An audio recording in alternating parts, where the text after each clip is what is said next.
Maybe she. Oh, Oh shit. no. Oh, shame.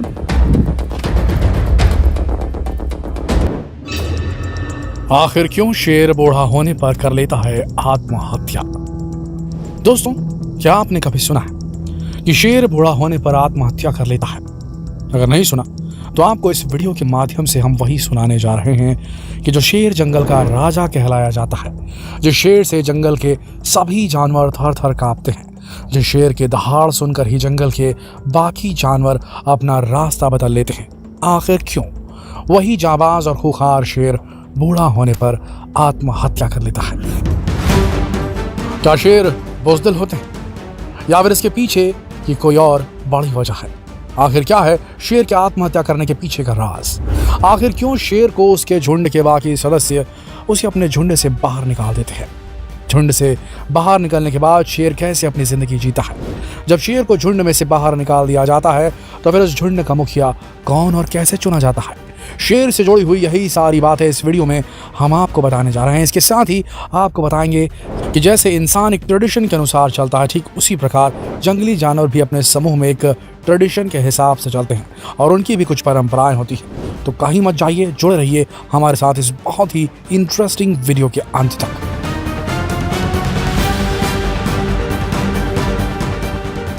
दोस्तों, हम सभी जानते हैं कि शेर को जंगल का राजा कहा जाता है, लेकिन जंगल का राजा कहलाया जाने वाला ये शेर अपने अंतिम समय में काफ़ी बुरी परिस्थिति में आ जाता है और उसके पास मरने के अलावा और कोई रास्ता नहीं बचता।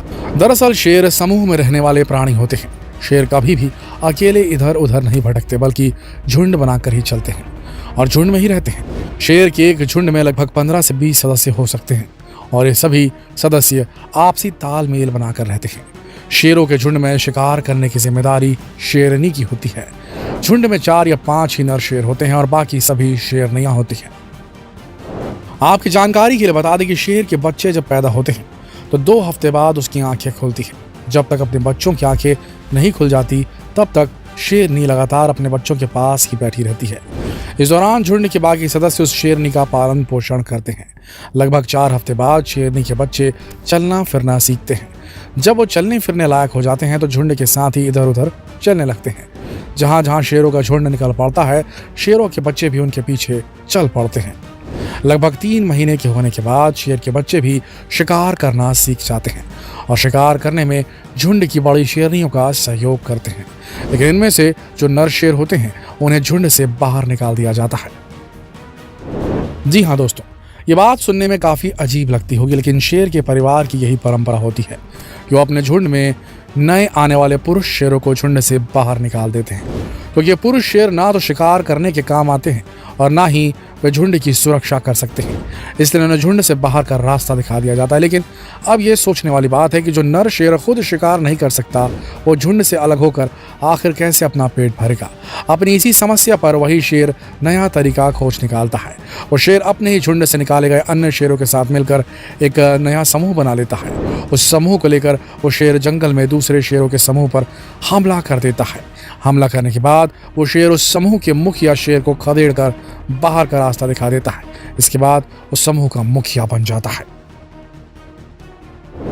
अब यहाँ गौर करने वाली बात यह है कि जिस समूह पर हमला हुआ था और जिस समूह के मुखिया शेर को उसके समूह के मुखिया पद से बेदखल कर दिया गया था, आखिर वो बूढ़ा शेर अब जाएगा कहाँ और कैसे अपना पेट भरेगा? क्योंकि उसे ना तो शिकार करने की तकनीक पता होती है, ना ही वो इतना चतुर होता है। हालांकि जंगल में कहीं कोई जानवर अपने आप मर जाए तो वो उससे अपनी भूख मिटा सकता है, लेकिन किस्मत उसकी इतनी अच्छी नहीं होती कि हर बार उसे ऐसे ही भोजन मिल जाए। ऐसी अवस्था में वो बूढ़ा शेर काफ़ी चरमरा जाता है और उसकी हालत दिन ब दिन बद से बदतर होती चली जाती है। ना तो चलने फिरने के लायक होता है और ना ही दहाड़ने के लायक बचता है।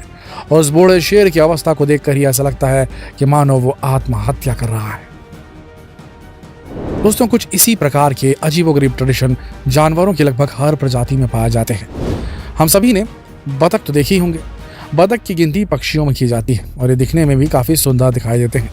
आपको जानकर हैरानी होगी कि बत्तख आजीवन एक ही जीवन साथी के साथ अपनी जिंदगी बिताता है। जी हाँ दोस्तों, इसीलिए बत्तख के जोड़े को प्यार की निशानी के तौर पर भी देखा जाता है, क्योंकि बत्तख अपने जीवन साथी के साथ काफी अटूट नाता निभाता है।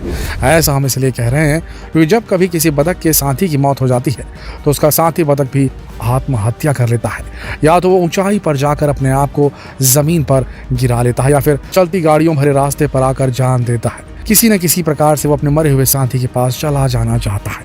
बहुत ही रोमांटिक है और बहुत ही अजीब भी है।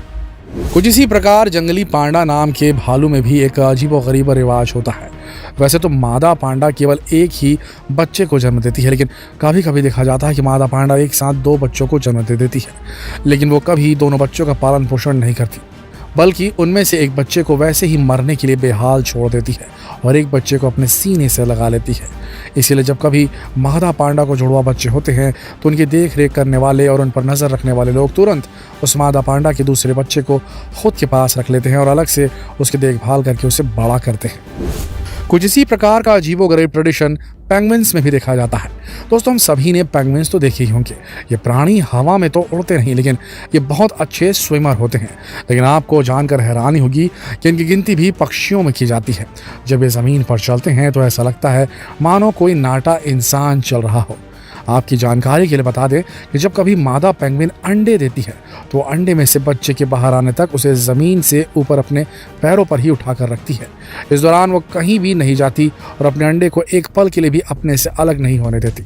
लेकिन उस मादा पेंगुइन के भोजन की व्यवस्था वही नर पेंगुइन करता है जिसने उसके साथ सहवास किया था।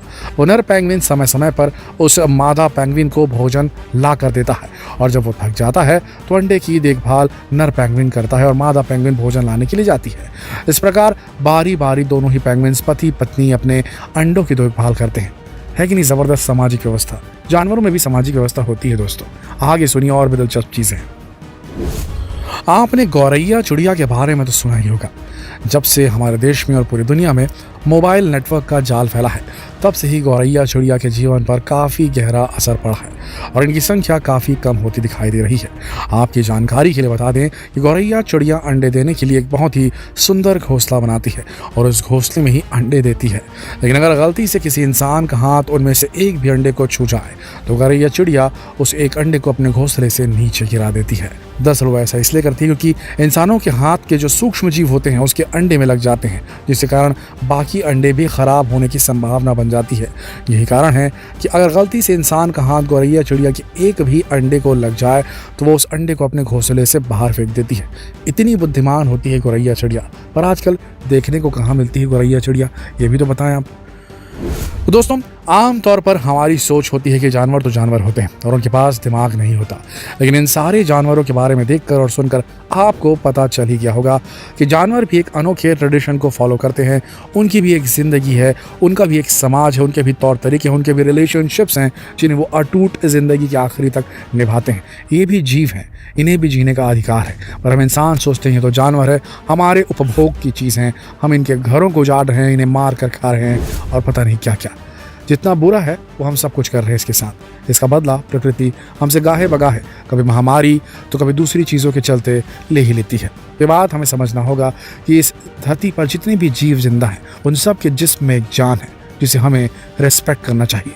उन सब के जिस्म में एक रूह है, एक आत्मा है जिसे हमें पूरी तरीके से सम्मान देना चाहिए। आपको क्या लगता है दोस्तों?